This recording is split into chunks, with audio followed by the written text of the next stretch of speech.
Всем привет! Вы на канале Польза.нет Live. Меня зовут Саня, и здесь только подробные обзоры с целью сэкономить вам средства. И сегодня я расскажу вам о смартфоне под неймингом Realme GT6. К моей несказанной радости он, в отличие от Vivo X100S, который недавно у меня был на обзоре, до этого обзора одним кадром дожил. Напоминаю, что основной канал Польза.нет, там я обозревал смартфон под неймингом Vivo X100S, это тот же BBK, что и Realme, но его защита от влаги IP69 оказалась нулевой, то есть он у меня погиб после утопления. Realme GT6 примерно такая же история произошла, но плюс в том, что я вовремя успел его выдернуть из воды, когда увидел, что через динамик, получается, к нему заливается вода. И вода попала, но, в общем, просушил. Как он работает, можете предположить, что работает он плохо по этой причине, потому что он у меня утопал. Топить, разумеется, его нельзя, но в то же время он, в принципе, выжил и снимает он хорошо. То есть, что бы я ни говорил по поводу камеры, или что бы я ни говорил в обзоре по поводу его фотовозможностей, основной сенсор у него отличный. Да, у него максимальная съемка 4К 60 FPS, но как раз вот по поводу этого я и хочу начать рассказывать вам. В первую очередь, не забываем подписываться на канал с колоколом. Да, и с яркостью здесь какая-то беда, он просто взял и сбросил ее. Ладно, будем считать, что этот рандом сейчас такой, но опять же, подобные штуки, что он сбрасывает яркость, подтверждал мой стрим прожарка. Посмотрите на Польза стримы канале, мы несколько часов его гоняли. В Геншине он благополучно через 2 минуты сбрасывает яркость люто, начинает фризить, через 8 минут он сбрасывает яркость до 200 люксов. Но не о хейте мы хотим поговорить, мы хотим поговорить, собственно, о смартфоне. Заряжается он безумно быстро, то есть до 30 минут он у вас стабильно будет заряжаться на 100%. У меня, по-моему, за 26 заряжался, но лучше пересмотрите все мои чужие обзоры. Лучше чужие, там цифра, наверное, еще будет лучше, потому что... Повторяюсь, я этот смартфон покупал, он мне пришел с Али, я его протестировал, соответственно, сравнил кое с кем, смотрите на основном канале. И после этого прожарил, и сейчас рассказываю в одном кадре, что и как у него. Не забудьте подписаться, кстати, на канал с колоколом, подписаться на мою личную телегу, там можете исходники фотографий скачать с этого смартфона и смарта, с которым я его сравнивал. Ладно, спойлерну, это был Pixel 8a. И для многих Pixel 8a проиграл, но те, кто занимаются видодельством и понимают, что такое красить, они увидели четко, что Realme был просто уничтожен. Потому что одно дело, когда у тебя есть информация, пусть даже с шумами, а другое дело, как делает Realme, когда у тебя информации нет, а просто черные пятна. И, в общем, если ты занимаешься видео, вот давайте, максимально, кстати, X здесь X6, а самое интересное, вообще яркость нулевая. Так бесит. А кто-то рассказывал, что на солнце прям он супер. Ладно, это на их совести будет. Так вот, если говорить о смарте с точки зрения съемки, он максимум может зумировать. Вот как сейчас зумировал в X6 на основном модуле. Ну все, я вообще ничего не вижу. Если брать видео зум до того, как ты включаешь съемку, то X10.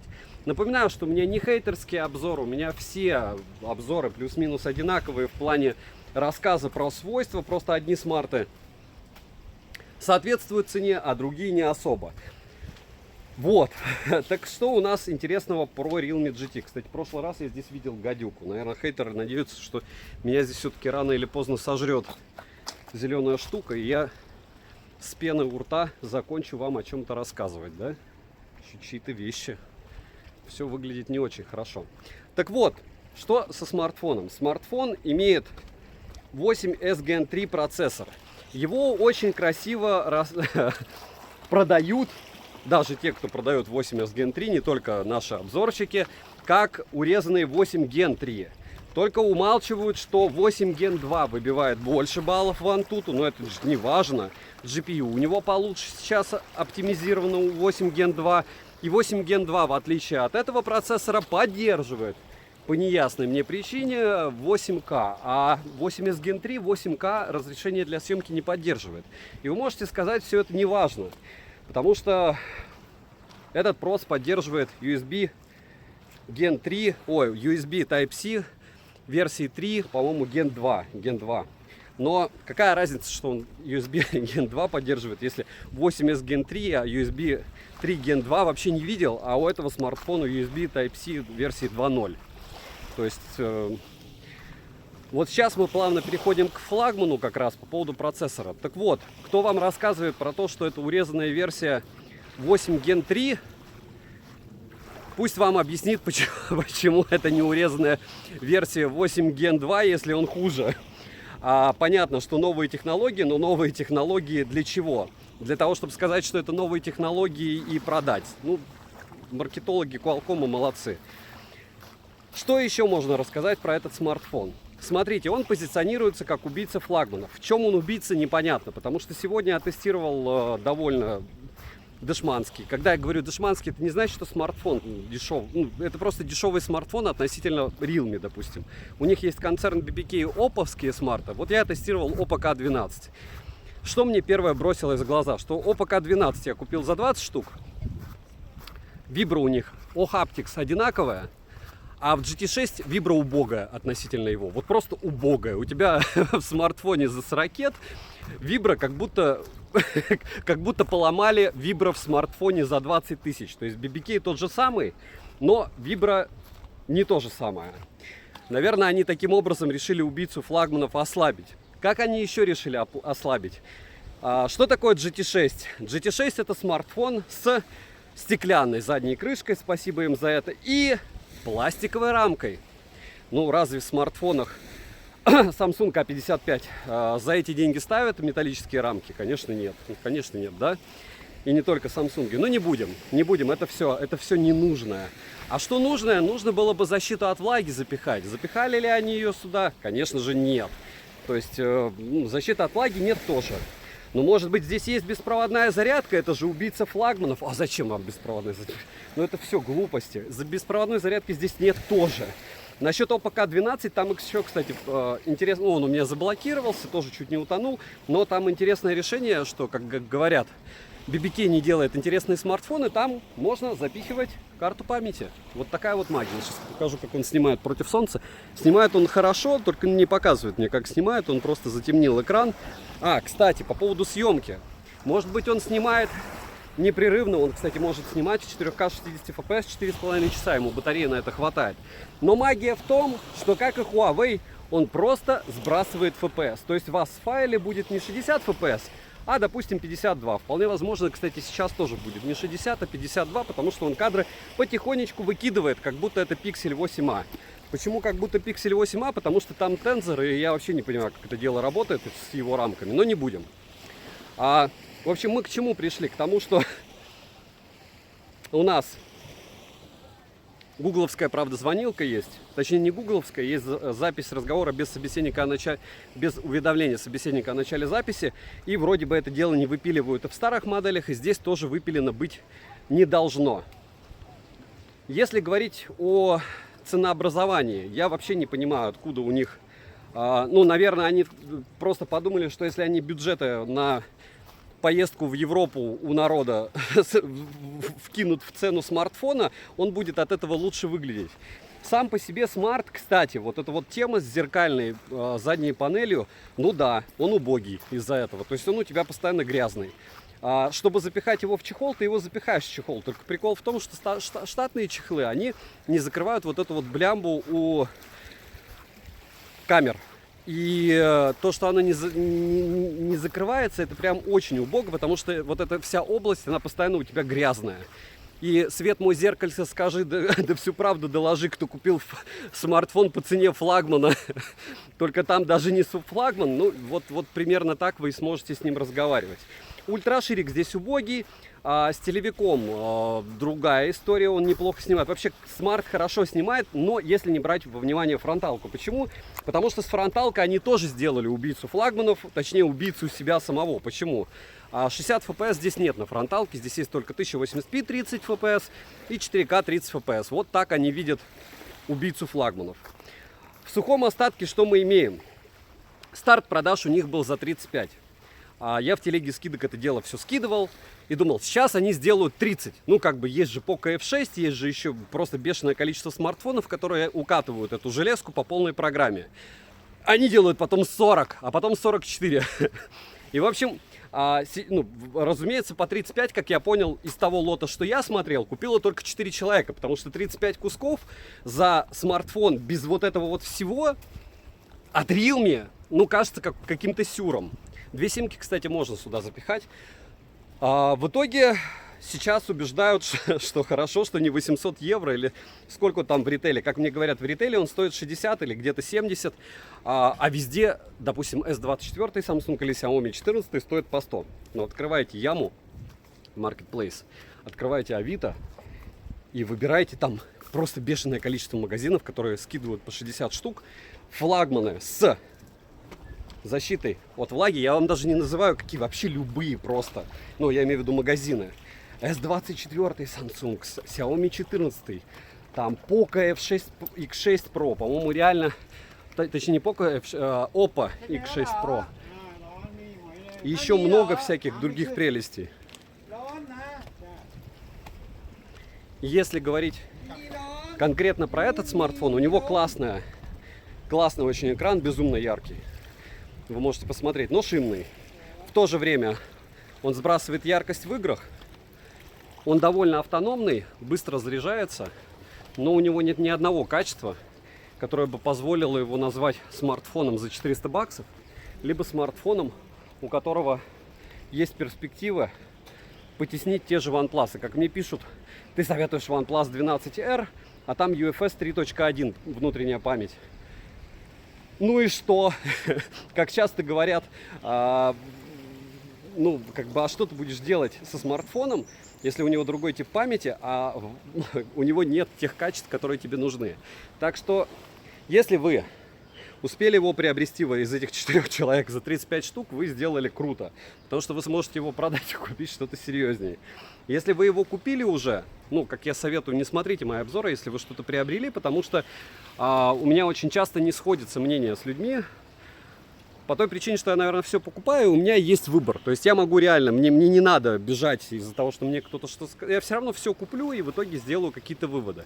Вот на рынке ему места нет сейчас. Ни в российском ритейле, ни в Алихе. Что делают Realme? Realme с 12 серии решили вкладываться в рекламу. Очень хорошо так вкладываются. И они, как и Huawei, типы, которые просто такие, а мы вам все равно сделаем так, что кто-то нас продаст. Почему я на них делал обзоры и просто остервенело? Нет ни одного блогера техно на YouTube, которые, мне кажется, только даже китайцев, которые покупали бы все от Realme. Я реально покупал все, начиная с Neo серии, Master Edition, Explorer 1, 2, Neo, 3T, китайские версии, глобальные, я только 4 купил. То есть там Neo 6, Neo 6 SE, Neo 6T и GT6. Вот просто прикиньте, они закидали вот просто бешеное количество смартфонов одинаковых, плюс-минус. И в итоге чего? И в итоге они решили, что можно продавать что угодно, за любые деньги люди все равно купят, потому что люди к ним привыкли. Люди к ним привыкли, я вот Realme говорю, не за то, что они блокируют свои девайсы, допустим. Oppo K12 китайский у меня заблокировался сейчас на звонке. Какие-то OnePlus, да, решения есть, но это не особо приятно. Realme любят не за то, что у них какие-то суперспеки. Realme любят за баланс и за соответствие цены и качества. Так вот, когда на рынке есть Poco F6 и подобное, когда на рынке есть от того же BBK, OnePlus 12 по тем же ценникам у серовозов, выбирать Realme GT6, вы меня удивите. Можете написать. Я еще раз повторяюсь, 35 тысяч, 32-35, его нормальный ценник на Али. В ритейле я понятия не имею, как его можно продавать за 60, 45 он должен стоить. И то это будет не великолепное решение, а это будет просто неплохо. Почему? Потому что позавчера буквально Poco F6 опять продавался по 27. И между Poco F6 и этим смартом, серьезно, кто-то выберет Realme. Потому что Realme, в принципе, снимает лучше. Но ценник не должен быть на 15, на 10 тысяч дороже. Уж тем более на 20. За что? За что Realme? За что вы нас так перестали любить? И в целом, девайсу от меня однозначное да, в отрыве от стоимости. Что-то они допилят где-то, экран просто шикарный снимает, основной сенсор тоже отлично. Но Субфлагманского здесь, кроме экрана, нет ничего. А все остальное — это домыслы, опять же, рекламщиков и производителей. Напишите, если кто-то сам себе купил, почему вы сделали выбор в пользу этого смартфона. И за какие деньги вы купили? Мне прям очень интересно. Неужели реально кто-то пошел в магазины между S24, Xiaomi 14 и, допустим, даже iPhone 15, если нужна съемка с 60 герцами, максимально убогим, выбрал нулевую ликвидность? Мне вообще очень интересно, за какие деньги я его смогу продать. Потом напишу вам. В целом, когда продам, девайсу от меня однозначная да. Почему? Потому что у меня есть его клоны 6T, Neo 6. Они отлично продадутся. И у них адекватные ценники. Для кого сделан этот аппарат? Наверное, для людей, которые доверяют другим людям, которые решили впаривать его так же, как и Huawei. Ну, хорошо. Отлично. То есть в моем мозгу вот даже $400 за этот смартфон — это прям трындец как дорого. Нереально дорого. И я не понимаю, за что платить. Опять же, 200 люксов в Genshin Impact я видел первый раз в жизни. Первый раз. В Китай съезжу, посмотрю там магазины, сейчас еще в Японию полечу. У меня нет никаких обид ни на каких производителей, все они мне пишут, со всеми ними я дружу, но условия меня с ними дружбы слишком близко не устраивают. Как вы видите, слишком близко дружишь с производителями, тебе кажется, что девайс за $400 слишком дорого 800, когда для него дорого 400. Прям реально дорого. Опять же, у всех свой подход. У кого-то яхты, там, 7-этажный дом, те могут, конечно, Realme покупать. А кто понимает слово ликвидности, кто понимает, что нет здесь ничего, за что платить, как за субфлагман. У тех чуть-чуть другая история. Подписывайтесь на канал с колоколом, напишу, сколько весит файл, напишу, сколько FPS, возможно, скину скрин. И девайсу от меня, повторяюсь, в отрыве от стоимости 32-35, однозначно, да, дороже точно нет. Потому что у тех же BBK, те же OnePlus, они рвут это дело по полной программе, просто во всем. И так же, как Oppo Find X7. Я говорю, вот столько моделей у BBK хороших, а они такие, а мы сделаем глобалку и впарим ее за безумные деньги без ничего. Еще чтобы без защиты от влаги, чтобы она быстрее умерла и купили новый GT7. Ну окей. Подписывайтесь на канал с колоколом. Вы можете не разделять мое мнение, но повторяю, что плюс канала в том, что вы можете, там сколько уже, 90 обзоров одним кадром открываете, соперничающие смартфоны, и сравниваете картинку даже без звука. Не слушайте, что я говорю. И вы для себя сможете сделать вывод, что для вас лучше снимает. Realme снимает хорошо. Добра и удачи вам, дорогие друзья.